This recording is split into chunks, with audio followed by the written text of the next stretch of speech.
طه ما أنزلنا عليك القرآن لتشقى إلا تذكرة لمن يخشى تنزيلا ممن خلق الأرض والسماوات العلى الرحمن على العرش استوى له ما في السماوات وما في الأرض وما بينهما وما تحت الثرى وإن تجهر بالقول فإنه يعلم السر وأخفى الله لا إله إلا هو له الأسماء الحسنى وهل أتاك حديث موسى إذ رأى نارا فقال لأهلهم كثوا إني آنست نارا لعلي آتيكم منها بقبس أو أجد على النار هدى فلما أتاها نودي يا موسى إني أنا ربك فاخلع عليك إنك بالوادي المقدس طوى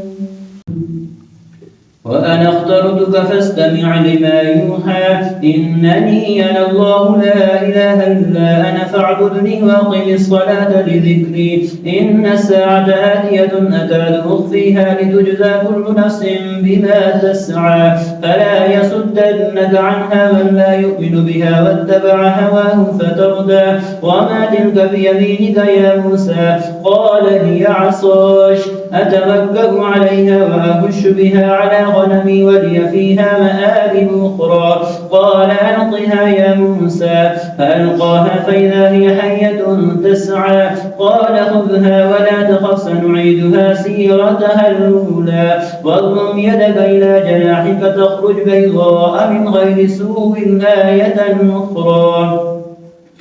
لنريك من آياتنا الكبرى اذهب إلى فرعون إنه طغى قال رب اشرح لي صدري ويسر لي أمري واحلل عقدة من لساني يفقه قولي واجعل لي وزيرا من أهلي هارون أخي اشدد به يسري وأشركه في أمري كي نسبحك كثيرا ونذكرك كثيرا إنك كنت بنا بصيرا قال قد أوتيت سؤلك يا موسى ولقد مننا عليك مرة أخرى إذ أوحينا إلى أمك ما يوحى أن اقذفيه في التابوت فاقذفيه في اليم فليلقه اليم بالساحل يأخذه عدو لي وعدو له وألقيت عليك محبة مني ولتصنع على عيني إذ تمشي أختك فتقول هل أدلكم على من يكفله فرجعناك إلى أمك كي تقر عينها ولا تحزن وقتلت نفسا فنجيناك من الغم وفتناك فتونا فلبثت سنين في أهل مدين ثم جئت على قدري يا موسى واصطنعتك لنفسي اذهب أنت وأخوك بآياتي ولا تنيا في ذكر اذهبا إلى فرعون إنه طغى فقولا له قولا لينا لعله يتذكر أو يخشى قالا ربنا إننا نخاف أن يفرض علينا أو أن يطغى قال لا تخافا إنني معكما أسمع وأرى فأتياه فقولا إنا رسولا ربك فأرسل معنا بني إسرائيل ولا تعذبهم قد جئناك بآية من ربك والسلام على من اتبع الهدى إنا قد أوحي إلينا أن العذاب على من كذب وتولى قال فمن ربكما يا موسى قال ربنا الذي أعطى كل شيء خلقه ثم هدى قال فما بال القرون الأولى قال علمها عند ربي في كتاب لا يضل ربي ولا ينسى الذي جعل لكم الأرض مهدا وسلك لكم فيها سبلا وأنزل من السماء ماء فأخرجنا به أزواجا من نبات شتى كلوا وارعوا أنعامكم إن في ذلك لآيات لأولي النهى منها خلقناكم وفيها نعيدكم ومنها نخرجكم تارة أخرى ولقد أريناه آياتنا كلها فكذب وأبى قال أجئتنا لتخرجنا من أرضنا بسحرك يا موسى فلنأتينك بسحر مثله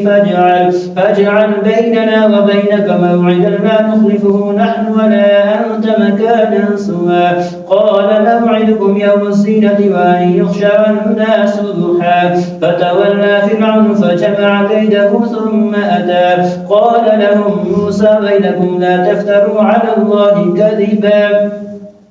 فيسحتكم بعذاب وقد خاب من افترى فتنازعوا أمرهم بينهما سروا النجوى قالوا إن هذان لساحران يريدان أن يخرجاكم من أرضكم بسحرهما ويذهبا بطريقتكم المثلى فأجمعوا كيدكم ثم أتوا صفا وقد أفلح اليوم من استعلى قالوا يا موسى إما أن تلقي وإما أن نكون أول من نلقى قال بل ألقوا فإذا حبالهم وعصيهم يحيل إليه من سحرهم أنها تسعى فأوجس في نفسه خيفة موسى قلنا لا تخف إنك أنت الأعلى وألق ما في يمينك تلقف ما صنعوا إنما صنعوا كيد ساحر ولا يفلح الساحر حيث أتى فألقي السحرة سجدا قالوا آمنا برب هارون وموسى قال آمنتم له قبل أن آذن لكم إنه لكبيركم الذي علمكم السحر فلأقطعن أيديكم وأرجلكم من خلاف ولأصلبنكم في جذوع النخل ولتعلمن أينا أشد عذابا وأبقى قالوا لن نؤثرك على ما جاءنا من البينات والذي فطرنا فاقض ما أنت قاض إنما تقضي هذه الحياة الدنيا إنا آمنا بربنا ليغفر لنا خطايانا وما أكرهتنا عليه من السحر والله خير وأبقى إنه من يأت ربه مجرما فإن له جهنم لا يموت فيها ولا يحيا ومن يأته مؤمنا قد عمل الصالحات فأولئك لهم الدرجات العلى جنات عدن تجري من تحتها الأنهار خالدين فيها وذلك جزاء من تزكى ولقد أوحينا إلى موسى أن أسر بعبادي فاضرب لهم طريقا في البحر يبسا لا تخاف دركا ولا تخشى فأتبعهم فرعون بجنوده فغشيهم من اليم ما غشيهم وأضل فرعون قومه وما هدى يا بني إسرائيل قد أنجيناكم من عدوكم وواعدناكم جانب الطور الأيمن ونزلنا عليكم المن والسلوى كلوا من طيبات ما رزقناكم ولا تطغوا فيه فيحل عليكم غضبي ومن يحلل عليه غضبي فقد هوى وإني لغفار لمن تاب وآمن وعمل صالحا ثم اهتدى وما أعجلك عن قومك يا موسى قال هم أولئك على أثري وعجلت إليك ربي لترضى قال فإنا قد فتنا قومك من بعدك وأضلهم السامري فرجع موسى إلى قومه غضبان آسفا قال يا قوم ألم يعدكم ربكم وعدا حسنا أفطال عليكم العهد أم أردتم أن يحل عليكم غضب من ربكم فأخلفتم موعدي قالوا ما أخلفنا موعدك بملكنا ولكننا حملنا أوزارا من زينة القوم فقذفناها فكذلك ألقى السامري فأخرج لهم عجلا جسدا له خوار فقالوا هذا إلهكم وإله موسى فنسي أفلا يرون أن لا يرجع إليهم قولا ولا يملك لهم ضرا ولا نفعا ولقد قال لهم هارون من قبل يا قوم إنما فتنتم به وإن ربكم الرحمن فاتبعوني وأطيعوا أمري قالوا لن نبرح عليه عاكفين حتى يرجع إلينا موسى قال يا هارون ما منعك إذ رأيتهم ضلوا ألا تتبعن أفعصيت أمري قال يا ابن أم لا تأخذ بلحيتي ولا برأسي إني خشيت أن تقول فرقت بين بني إسرائيل ولم ترقب قولي قال فما خطبك يا سامريش قال بصرت بما لم يبصروا به فقبضت قبضة من أثر الرسول فنبذتها وكذلك سولت لي نفسي قال فاذهب فإن لك في الحياة أن تقول لا مساس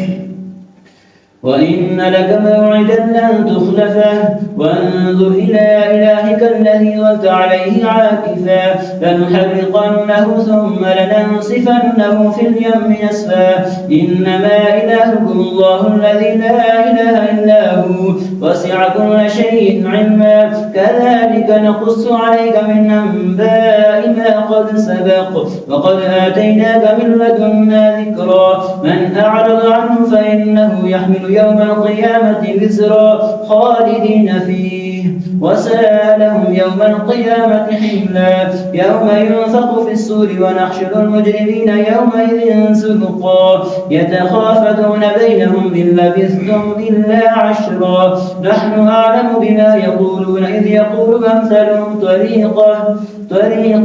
إن لبثتم إلا يوما.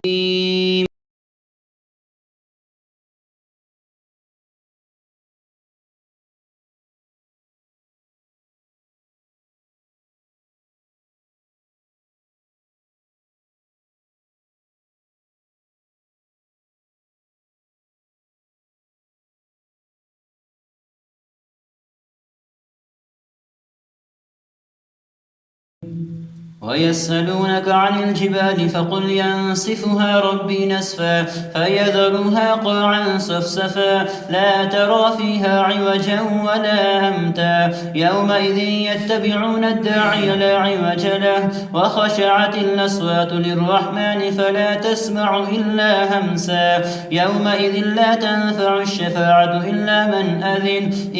من أذن له الرحمن ورضي له قولا يعلم ما بين أيديهم وما خلفهم ولا يحيطون به علما وعنت الوجوه للحي القيوم وقد خاب من حمل ظلما ومن يعمل من الصالحات وهو مؤمن فلا يخاف ظلما ولا هزما وكذلك أنزلناه قرآنا عربيا وصرفنا فيه من الوعيد لعلهم يتقون أو يحدث لهم ذكرا فتعالى الله الملك الحق ولا تعجل بالقرآن من قبل أن يقضى إليك وحيه وقل رب زدني علما ولقد عهدنا إلى آدم من قبل فنسي ولم نجد له عزما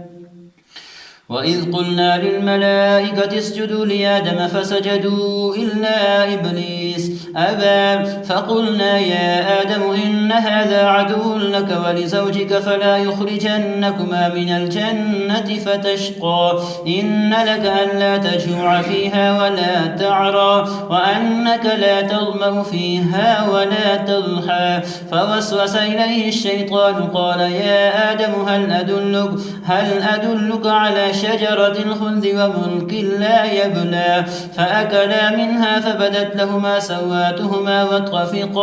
وطفقا يخصفان عليهما من ورق الجنة وعصى آدم ربه فغوى ثم اجتباه ربه فتاب عليه وهدى قال اهبطا منها جميعا بعضكم لبعض عدو فإما يأتينكم مني هدى فمن اتبع هداي فلا يضل ولا يشقى ومن أعرض عن ذكري فإن له معيشة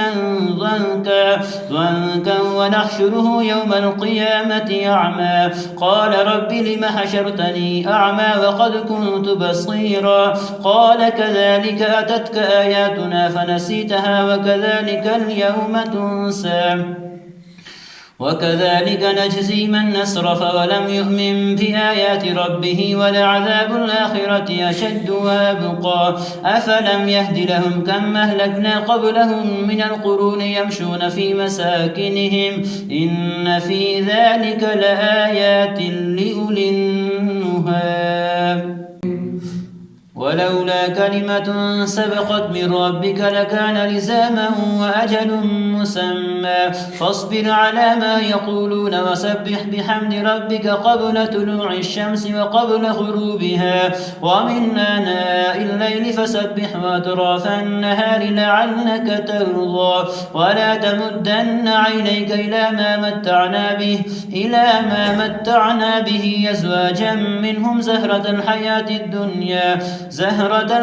الدنيا لنفتنهم فيه ورزق ربك خير وأبقى وأمر أهلك بالصلاة واصطبر عليها لا نسألك رزقا نحن نرزقك والعاقبة للتقوى وقالوا لولا يأتينا بآية من ربه أولم تأتهم بينة ما في الصحف الأولى ولو أنا أهلكناهم بعذاب من قبله لقالوا ربنا لولا أرسلت إلينا رسولا فنتبع آياتك من قبل أن نذل ونخزى قل كل متربص فتربصوا فستعلمون من أصحاب الصراط السوي ومن اهتدى